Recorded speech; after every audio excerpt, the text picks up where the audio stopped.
Di Videolina, esercitazioni indispensabili nei nostri poligoni. Lo Stato spende 20 milioni di euro soprattutto per i pastori ed i pescatori sardi, lo ha detto in Senato il ministro della Difesa Roberta Pinotti rispondendo al question time al parlamentare sardo del Movimento 5 Stelle Roberto Cotti. Sentiamo.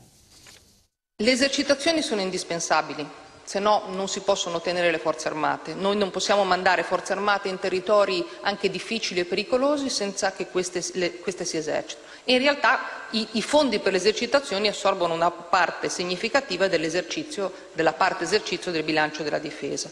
Tutti i paesi hanno aree addestrative e l'Italia ne ha un'estensione inferiore, ne abbiamo un terzo della Francia, un terzo del Regno Unito, della Spagna o della Polonia.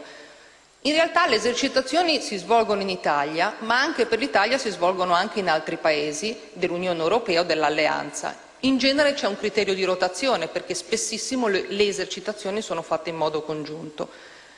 Noi paghiamo dei contributi ai comuni e degli indennizzi a categorie di lavoratori, in particolare pescatori e pastori. Complessivamente la ricaduta è di 20 milioni, di cui la parte più significativa è per la Sardegna. In questo semestre non sono previste esercitazioni né di Israele né dell'Ucraina. Intanto l'esercito apre ai giornalisti il poligono di Teulada, dove sono iniziate le prime attività di bonifica. Il nostro inviato.